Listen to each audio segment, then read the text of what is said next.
Question 51. A child slides down a slide with a 28-degree incline, and at the bottom her speed is precisely half what it would have been if the slide had been frictionless.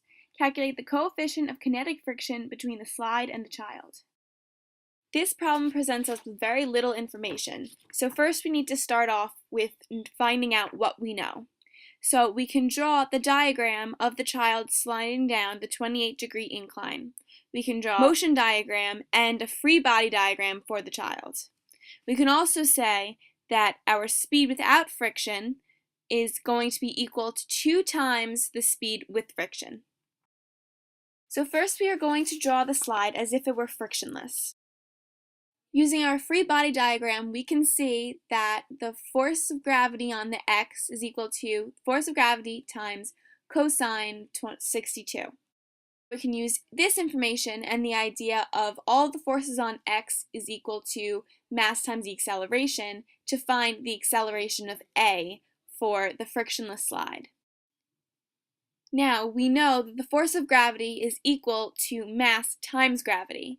So we are going to substitute that in for the force of gravity. Then, after finding our acceleration, we can use a kinematics equation to find the speed of the frictionless slide. This speed we will use later on in our work. Now we are going to look at the slide with its friction. Once again, we can draw our free body diagram, and we can find that the force of gravity on the x equals the mass times gravity of cosine of 62, and we can find that the force of gravity on y is equal to mass times gravity times sine of 62. We are first going to use this information to find the normal force.